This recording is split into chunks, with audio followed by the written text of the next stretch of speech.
ध्यान दें। Application front में हम लोगों ने क्या डिस्कस किया था, इस तरह का कोई प्लेन है ना, इस तरह का प्लेन में कोई बॉल को यहाँ रख के रिलीज किया है ना। बॉल यहाँ से रिलीज करने के बाद ये बॉल जब हॉरिजॉन्टल सरफेस में जाएगा तो यहाँ बॉल जाकर के किसी, ये मान लो यहाँ एक स्प्रिंग है, क्या है, एक स्प्रिंग।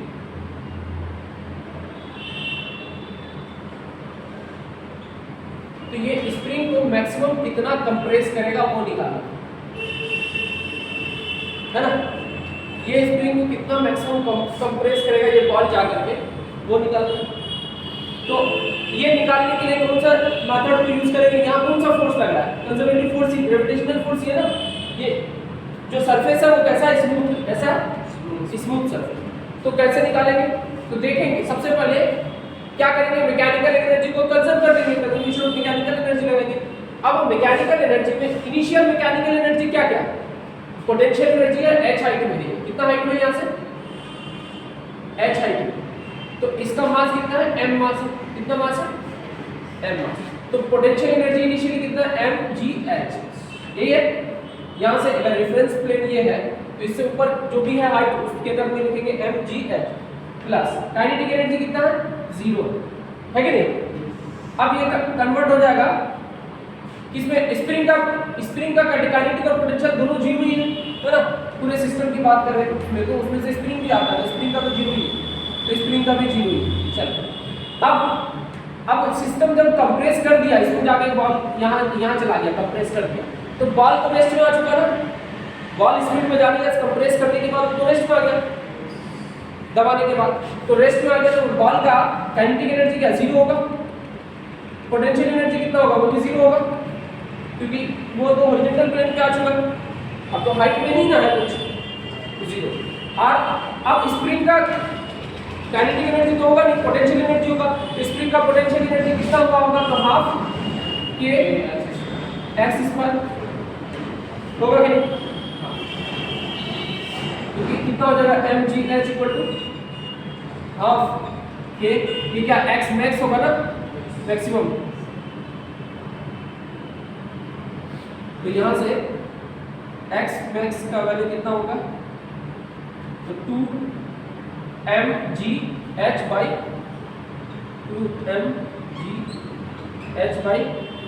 के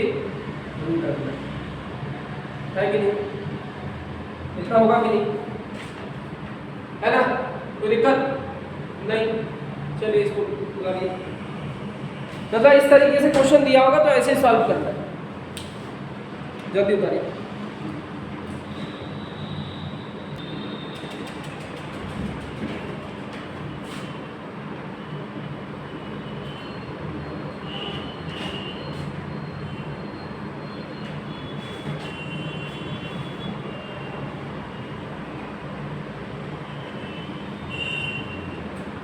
देखो एप्लीकेशन 4 में क्या करना, मान लो कोई हैंगिंग स्प्रिंग, ठीक, इस हैंगिंग स्प्रिंग से कोई ब्लॉक को इसमें अटैच कर दिया, क्या अटैच कर दिया, ब्लॉक m मास का ब्लॉक अटैच कर दिया। तो ये नॉर्मल हाइट में तो रहेगा नहीं, थोड़ा तो एक्सटेंड हो जाएगा नीचे की तरफ। मान लो ये नॉर्मल इतना था, ये नीचे कितना एक्सटेंड हुआ, x एक्सटेंड हो गया नीचे की तरफ, और यही मैक्सिमम हाइट एक्सटेंड हुआ, मैक्सिमम एक्सटेंशन हुआ होगा नीचे की तरफ। ये जो पहले ब्लॉक करा था यहाँ पे था ना इनिशियली, मतलब ब्लॉक नहीं था तो स्प्रिंग का लेंथ इतना ही था ना। मान लो इनिशियली ब्लॉक को जब अटैच की थी तो ब्लॉक यहाँ पे अटैच की स्प्रिंग के साथ, बाद में ये इतना आ गया। तो अब कोई एक्सटर्नल फोर्स नहीं लगा, सिर्फ ग्रेविटेशनल फोर्स लगा। तो जब सिर्फ ग्रेविटेशनल फोर्स लग रहा है तो इनिशियली एक चीज बताओ, अटैच करने से पहले ब्लॉक को ऊपर में अटैच कर, वो बाद में झूल के इतना आ गया, क्योंकि नीचे की तरफ खिंचा गया, ब्लॉक उसको खींच लिया। तो उससे पहले इसका पोटेंशियल एनर्जी ब्लॉक का कितना था, 0 था। स्प्रिंग का पोटेंशियल एनर्जी कितना था, 0 था, क्योंकि वो तो ना कंप्रेस था ना एक्सटेंडेड था, वो तो नॉर्मल कंडीशन में। सेम काइनेटिक एनर्जी स्प्रिंग का और ब्लॉक का, उसका भी 0 था।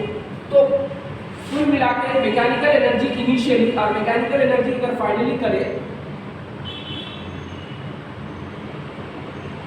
समझ आ रही है? तो इनिशियली काइनेटिक पोटेंशियल और स्प्रिंग पोटेंशियल एनर्जी सब जीरो नहीं। देखो अब यहां समझो, ये जो नीचे बात समझो, यहां पे ये ब्लॉक फाइनली कितना नीचे की तरफ समझे। देखो इसका इनिशियली तो जीरो ही रहा, सही है। अब देखो अब ब्लॉक क्या हुआ, ये तो इनिशियली सब काइनेटिक एनर्जी स्प्रिंग ब्लॉक का जीरो, यहां का ब्लॉक स्प्रिंग का पोटेंशियल एनर्जी जीरो था नॉर्मल कंडीशन पे, काइनेटिक एनर्जी ब्लॉक का क्या था, जीरो था, पोटेंशियल काइनेटिक दोनों जीरो, स्प्रिंग का पोटेंशियल एनर्जी जीरो, सब जीरो है। बाद में जब एक्सटेंड होकर यहां आ गया तो नीचे पोटेंशियल एनर्जी नीचे की तरफ आएगा, ब्लॉक नीचे आया, रेफरेंस फ्रेम से नीचे आया तो पोटेंशियल एनर्जी कितना होगा, -mg x मैक्स होगा क्या, क्योंकि नीचे की तरफ आ रहा है। तो पोटेंशियल एनर्जी में क्या हो रहा है, पोटेंशियल एनर्जी नीचे की तरफ घट रहा है ना जी, ब्लॉक का पोटेंशियल एनर्जी घटा है तो -mg x। उसके बाद काइनेटिक एनर्जी, इसका स्प्रिंग का पोटेंशियल एनर्जी क्या होगा, बड़ा ना, तो खींच ली तो पोटेंशियल एनर्जी स्टोर हुआ ना उसके अंदर, तो वो जो स्टोर हुआ कितना हुआ, +12 kx मैक्स का स्क्वायर, इतना ही हुआ ना। अब ये जीरो इधर, अब इस टर्म को जीरो माइनस वाले टर्म को इस पर ले जाते तो कितना हो जाएगा, -mg x मैक्स, तो माइनस नहीं प्लस हो जाएगा, इक्वल टू हाफ के x मैक्स का स्क्वायर। इससे क्या निकल गया, x मैक्स का वैल्यू निकल जाएगा, कितना आ जाएगा, x मैक्स एक तो खत्म हो गया ना, तो कितना 2mg, उसके बाद बाई के रूट नहीं चढ़ेगा, कितना ही होगा ना, समझ में आ रही। तो मैक्सिमम एक्सटेंशन कितना होगा स्प्रिंग में, इतना है, ठीक है। किस केस के लिए, जब कोई हैंगिंग ब्लॉक स्प्रिंग से हैंग कर रहा हो, ठीक। चलिए ये भी एप्लीकेशन का पार्ट था, एप्लीकेशन 4। देखिए 23 को देखिए क्या कह रहा है, क्वेश्चन नंबर, इस चैप्टर का सेकंड हो जाएगा और इलस्ट्रेशन 22। तो देखो, तो क्वेश्चन नंबर 23 में तुम्हारा क्या कह रहा है कि कोई एक पुली है, क्या है, पुली, उससे एक स्प्रिंग अटैच्ड है ना, और उस स्प्रिंग से एक m मास का ब्लॉक अटैच है जो ग्राउंड पे, कहां पे, ग्राउंड पे, और इधर के तरफ एक m1 मास का ब्लॉक है, ऐसे। अब कह रहा है कि m1 का मास क्या होगा कि जस्ट ये m मास क्या करे, ग्राउंड से जस्ट उठ जाए, समझ में आ रही है। तो ग्राउंड से उठ जाए का केस कब बनेगा, जब ये स्प्रिंग एक्सटेंड हो गया होगा, इसको खींच लिया होगा, अब जस्ट छोड़ने वाला था, ये एक्सटेंडेड फॉर्म में, मान लो ये नॉर्मल लेंथ में इतना था, बाद में एक्सटेंड हो गया, इतना एक्सटेंड हो गया, इसका लेंथ कितना एक्सटेंड हुआ, x नोट हो गया, अभी x नोट एक्सटेंड किया हुआ है, अब जस्ट उठने वाला वो वाला। तो x नोट जब एक्सटेंड हुआ है तो इसमें वो स्प्रिंग फोर्स कितना लग रहा है, kx नोट है कि नहीं, ध्यान।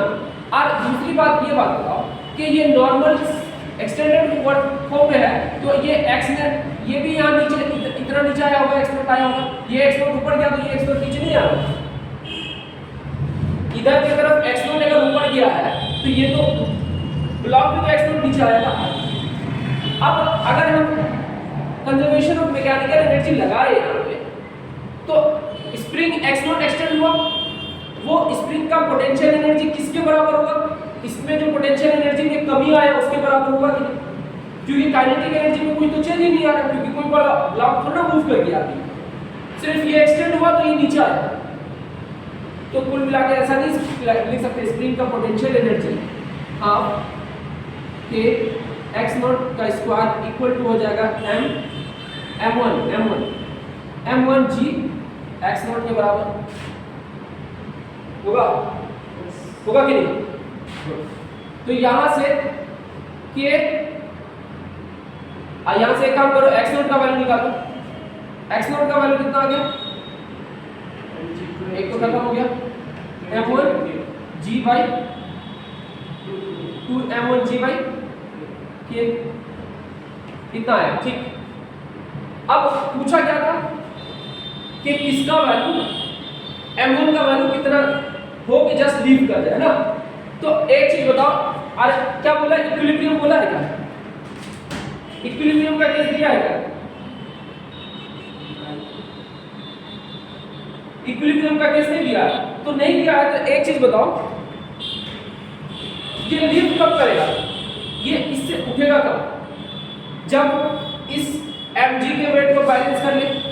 ये जो mg है ना, इससे ज्यादा फोर्स ऊपर लगने लगे, ये स्प्रिंग जो फोर्स लगा रहा है, इस ब्लॉक पे स्प्रिंग फोर्स लगाएगा ना जी, इस ब्लॉक को उठाएगा कौन?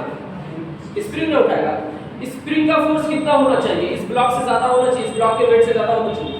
तो for uplift of the block of mass m मास का ब्लॉक को अपलिफ्ट करना है, तो ये जो स्प्रिंग फोर्स है, कौन सा स्प्रिंग फोर्स? के x नॉट, स्प्रिंग फोर्स के x नॉट लगेगा ना ऊपर की तरफ, क्योंकि स्प्रिंग का जो फोर्स का वैल्यू क्या होता है? के x नॉट ही बता दे, F = kx होता है, kx ये पर ना जी, स्प्रिंग फोर्स पढ़े ना? तो स्प्रिंग फोर्स का वैल्यू कितना होना चाहिए? ग्रेटर इक्वल टू होना चाहिए किससे? mg से। अब यहाँ पे डाल दो कि x नॉट के जगह पे वैल्यू, तो x नॉट के जगह पे क्या डालोगे? ये तो रहने दो, x नॉट के जगह पे क्या डालोगे? 2 m1 g by k is greater equal to mg होगा। यहाँ से g खत्म, k खत्म, तो बचेगा कितना? m1 is greater equal to m by 2 हो जाएगा। हाँ, तो मिनिमम मास कितना होना चाहिए? अगर मिनिमम करें तो इक्वल वाला लेस करना पड़ेगा, नहीं तो उससे ज्यादा, तो मिनिमम m/2 मास होना चाहिए कि नहीं? ये पूछा था क्वेश्चन, क्या बोला था?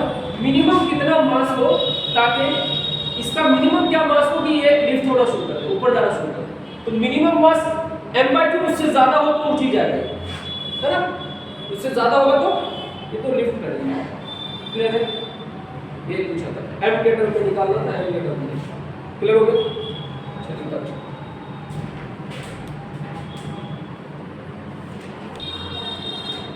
देखो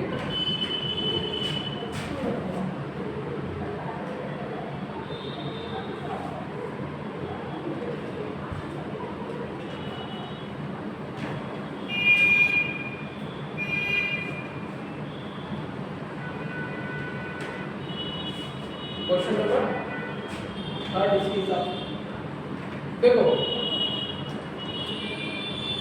ये देखिए, ये स्प्रिंग से कोई ब्लॉक m मास का ब्लॉक अटैच है और इसको नीचे की तरफ खींच लिया है। ठीक, तो एक चीज बताओ, नीचे की तरफ जब खींचाए इसको थोड़ा, तो नीचे की तरफ खींचने के बाद मान लो नीचे की तरफ खींच के इसको छोड़ दो। अब छोड़ने के बाद यहाँ दो स्टूडेंट था, एक स्टूडेंट ने क्या बोला, ए नंबर पे एक स्टूडेंट बोला कि इसका जो मैक्सिमम एक्सटेंशन होगा, एक्सटेंशन का वैल्यू होगा, मतलब इक्विलिब्रियम के केस में मैक्सिमम नहीं। एक चीज बताओ, स्प्रिंग में दो केस बनता है, एक तो मैक्सिमम एक्सटेंशन, दूसरा नेचुरल लेंथ में उसका एक्सटेंशन। समझो, मान लो ये इस चीज को पहले समझिए, ये स्प्रिंग ऐसे नेचुरली अभी है, नेचुरल लेंथ। अभी तुम क्या करती, एक m मास का ब्लॉक लगा के अभी रिलीज नहीं की, अभी यहीं पे इसको तो हम छोड़ते ही रहिए, नीचे की तरफ आ जाएगा, सबसे नीचे आएगा, मैक्सिमम नीचे तक आएगा, फिर ये थोड़ी देर बाद यहाँ पे आ जाएगा और यहाँ आकर के यहाँ पे आकर के क्या हो जाएगा, ये रुक जाएगा। ऊपर नीचे करते करते सबसे नीचे जाके नहीं रुकेगा, ऊपर नीचे करके फिर वो एक नॉर्मल पोजीशन पे आके रुक जाएगा। तो ये कौन सा पोजीशन है और ये कौन सा पोजीशन है? ये इसका मैक्सिमम एक्सटेंशन है और ये इसका इक्विलिब्रियम एक्सटेंशन है। ये इसका इक्विलिब्रियम है। इसमें आने के बाद इस केस में ना नीचे का mg और ऊपर का fx स्प्रिंग फोर्स fs बराबर हो जाएगा। इस केस में फोर्स बराबर हो गया और इस केस में क्या कंजर्व हो गया? Mechanical energy. जितना पोटेंशियल एनर्जी में कमी आया इस m मास का, उतना ही इस स्प्रिंग में पोटेंशियल एनर्जी स्टोर हुआ। समझ आ रही है? इस पोटेंशियल एनर्जी में जो कमी आया वो कहां स्टोर हुआ? तो स्प्रिंग में। तो यहां मैकेनिकल एनर्जी सबसे नीचे वाले केस के लिए मैकेनिकल एनर्जी कंजर्व करेंगे, लेकिन जहां पे रुक गया वो वहां के लिए क्या इक्विलिब्रियम वाला कंडीशन लगाया। तो दो लड़का लगाया, एक लड़का इसमें बोला क्या इक्विलिब्रियम, क्या बोला है? बोला क्वेश्चन में देखो इक्विलिब्रियम लिखा हुआ है। तो कौन लड़का सही होगा? ये वाला लड़का या ये वाला लड़का? एक लड़का यहां का केस लेकर के एक्सप्रेशन लिखा है, ए नंबर पे क्या बोला है? यहां वाला केस लिया। तो यहां वाला केस क्या हो जाएगा? mg कितना कम आया होगा? x max आया ना, तो mg x max equal to क्या हो जाएगा? हाफ के x max का स्क्वायर। तो यहां से x max का वैल्यू निकाला है वो कितना? यहां से काट दो, कितना हो जाएगा? 2 mg by k का रूट। ये निकला हुआ है कि नहीं? पहला केस के लिए। दूसरा स्टूडेंट क्या बोला कि इक्विलिब्रियम का केस जब है तो हम ये वाला केस लेंगे, और इसमें क्या बोला कि mg इक्वल टू कितना हो जाएगा? kx के बराबर होगा। हाँ यहाँ रूट, अच्छा रूट नहीं आएगा ना, हाँ स्क्वायर कर चुका है। अब यहाँ देखो mg इक्वल टू kx हो गया, तो यहाँ पे कितना हो जाएगा? x equal to mg by ये हो जाएगा। तो ये कौन सा लड़का सही है? ये सही था कि ये सही? इक्विलिब्रियम के केस में ये सही हो गया। ये समझ आया? एक बार पूछा कि कौन लड़का सही है, तो जब इक्विलिब्रियम बोला तो ये लड़का सही होगा। एक्सटेंशन कितना आया होगा? mg by k, और इसमें एक्सटेंशन कितना लिया? 2mg by k is the maximum extension, but mg by k is the equilibrium extension. Equilibrium का केस आ जाएगा। ठीक है? हाँ उतार लीजिए। तो देखो 25 में क्या आएगा?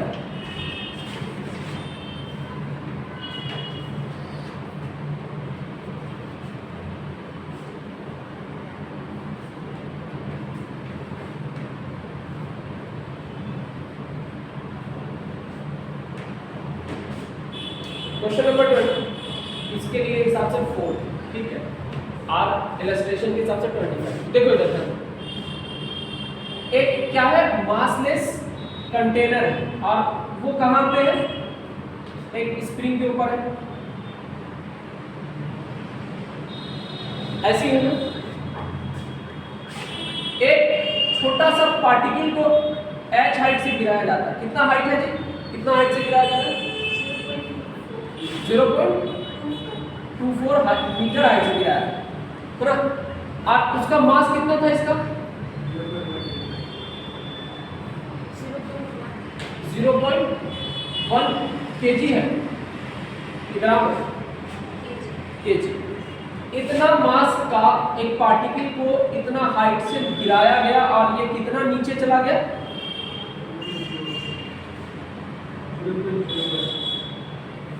कितना नीचे गया? 0.01 मीटर नीचे गया, ये ना। अब यही केस, यही पार्टिकल को कितना हाइट से गिराया जाए, कितना हाइट से गिराया जाए कि इसका एक्सटेंशन कितना हो जाए? 0.04 मीटर। ये पूछा, ये h हाइट पूछा। इसका भी मास वही है, कितना है? 0.1 kg है ना। वही सेम पार्टिकल बोला है या दूसरा पार्टिकल? Same particle. तो निकल जाएगा। दोनों केस दिया, दो केस दिया, दोनों केस को कंपेयर कर लेंगे। तो देखो सबसे पहले पहला केस बताओ। पहला केस में क्या करेंगे, कम्युनिकेशन ऑफ मैकेनिकल एनर्जी लगाएंगे कि नहीं लगाएंगे ना, मतलब change in potential energy will be equal to change in kinetic, मतलब जो potential spring potential energy store हुआ, मतलब समझ आ रहा है। ये यही ना है जो पोटेंशियल एनर्जी में चेंज आया और वो जाके स्टोर किसका, स्प्रिंग पोटेंशियल एनर्जी में स्टोर हो गया, उसको दबा दिया ना। तो समझो, तो चेंज इन, अब केस फर्स्ट में क्या हो जाएगा, for particle first, case first मतलब फॉर पार्टिकल वन, मतलब पहला पार्टिकल क्या हो जाएगा, तो mg। अब यहाँ h ना लेकर के हम क्या लेंगे, देखो ये h है, मान लो ये h1 है, क्या है ये h2, जो h2 निकालना है, ठीक। h1 के केस में ये x1 है मान लो, और ये x2, ठीक। तो h1 यहाँ पे कौन सा हाइट होगा, तो सर ये क्या पार्टिकल को यही यहाँ से आके यही टकरा के यही रह गया, या यहाँ से ये नीचे आया, इतना नीचे आ चुका है जी, तो पार्टिकल तो यहाँ तक पहुँचा ना, यहाँ से यहाँ तक हाइट लेंगे ना, तो क्या हो जाएगा h1 प्लस x1 हो जाएगा, इक्वल टू क्या हो जाएगा, हाफ के x1 होगा क्या का स्क्वायर, क्योंकि स्प्रिंग यहाँ तक कंप्रेस हुआ था ना, x1 कंप्रेस हुआ स्प्रिंग, तो कितना स्टोर हुआ होगा काइनेटिक एनर्जी, कितना। ये पार्टिकल वन के लिए था इक्वेशन वन।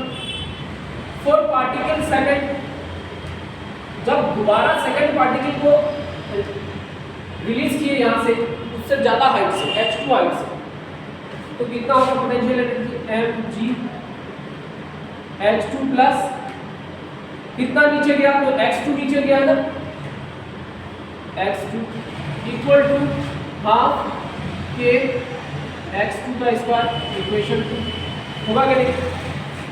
अब दो इक्वेशन है, अब उसमें से पूछ लिया क्या है, क्या किसका वैल्यू निकाले, h2 का वैल्यू निकालना है, क्या इक्वेशन 1 और इक्वेशन 2 को डिवाइड कर दें, ज्यादातर चीजें कट जाएगी। तो देखो डिवाइडिंग इक्वेशन 1 या इक्वेशन 2 बाय इक्वेशन 1 क्या हो जाएगा, mg h2 plus x2 equal two divided by क्या हो जाएगा, mg h1 प्लस x1, और यहाँ पे ये वाला हाफ के x2 का स्क्वायर, या नीचे हाफ के x1 का स्क्वायर है ना, g खत्म, हाफ हाफ खत्म, के खत्म, बचा क्या सर, यहाँ पे एक डाल, यहाँ पे क्या हो जाएगा, h2 निकालना है सर, प्लस x2 है ना, x2 का वैल्यू कितना 0.04 डिवाइडेड बाय h1 कितना है 0.24 प्लस x1 कितना है 0.01 इक्वल टू कितना x2 बाई x1, x2 का वैल्यू कितना 0.04 बाई 0.0 स्क्वायर, ये ना स्क्वायर था ना,